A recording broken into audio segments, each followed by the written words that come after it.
One of my pet hates is the way chipping is taught to most golfers, and in fact, I've never seen a society of worse chippers than we have right now. So, whether it be PGA professionals, amateurs, well-meaning friends, whoever they are, I want to get this straight once and for all, what the real issues are with chipping and how people can fix them. Then I'm going to go through a variety of shots you can use with your wedge and use it as a scoring tool to assist you in lowering your scores and obviously your handicap. So let's get to the point. What are the real issues with chipping? Well, the two major problems people have with chipping are this. They either hit the ball too short or too far. Now, what's that got to do with? Contact. So, most people either hit the bottom of the golf club on the top of the golf ball, and the ball is sculled or topped, rolls too far, they tend to chip from one side of the green to the other, backward and forward, and get very frustrated. They can waste as many shots around the green as they can to get to the green in the first place. The other problem is hitting the ball fat, meaning hitting too much grass or laying the sod over the ball, behind the ball, and the ball obviously rolls just a couple of metres in front of them. That's the other issue. So what do most people do to subscribe to fixing this problem? Well, if someone's hitting behind the ball, hitting the top of the ball, most people then just get them to move the ball further back in their stance, get them to move their weight further forward in their stance, and obviously now they come down, up and down way too much on the golf ball.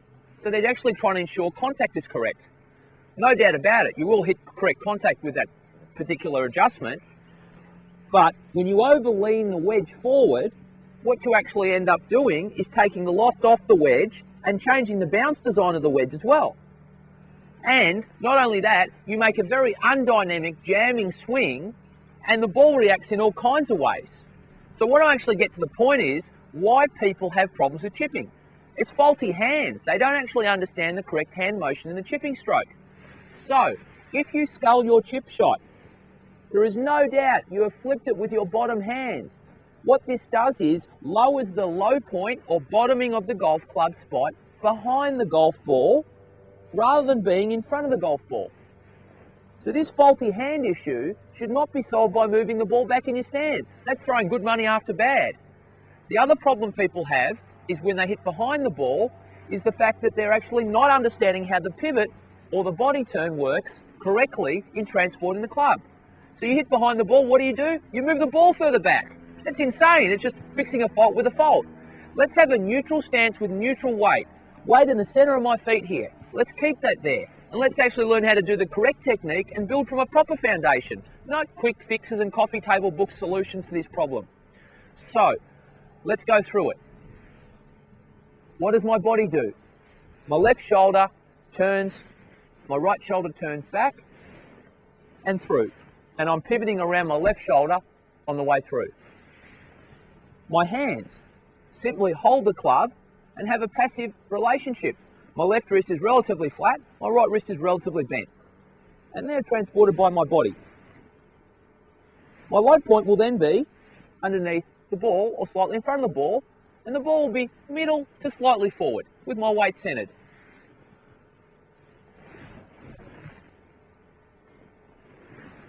That's just a standard sand wedge chipping technique. None of this goofy ball back and all these kind of compensations made. Now, here are 3 particular shots you can use to use as scoring assets to assist your golf game.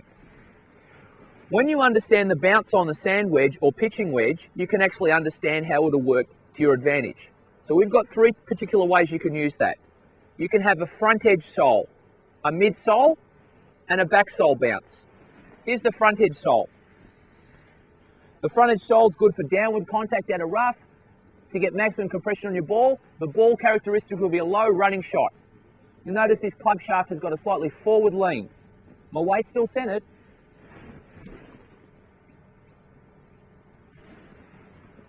As you would have seen, that ball released and rolled quite a long ways.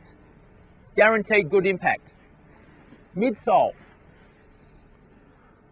My hands are mid-body, maybe slightly forward of that. My golf shaft is relatively neutral. It's not leaning too far forward at all. It's pretty much vertical.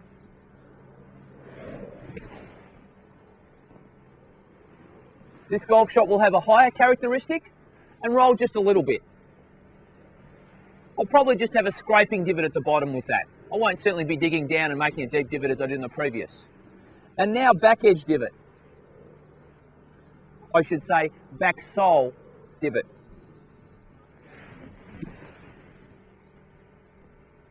My golf shaft had a backward lean. My golf ball went very high, checked up pretty easily, and my divot was just a scrape again on the back edge of my sand wedge, and my hands were actually backward and actually had a bent left wrist and a relatively flat right wrist. Pretty tricky shot for you guys to use out there until you've mastered those first two. So you've got to be careful about that. I wouldn't go straight to that one immediately. So let's summarise. Flat left wrist, bent right wrist, turning body motion, front edge, midsole, back sole, all those particular shots with that technique mastered first, and I guarantee you will not only be able to chip effectively, but score as well. Golf Zone TV is proudly brought to you by the Golf Zone online golf shop.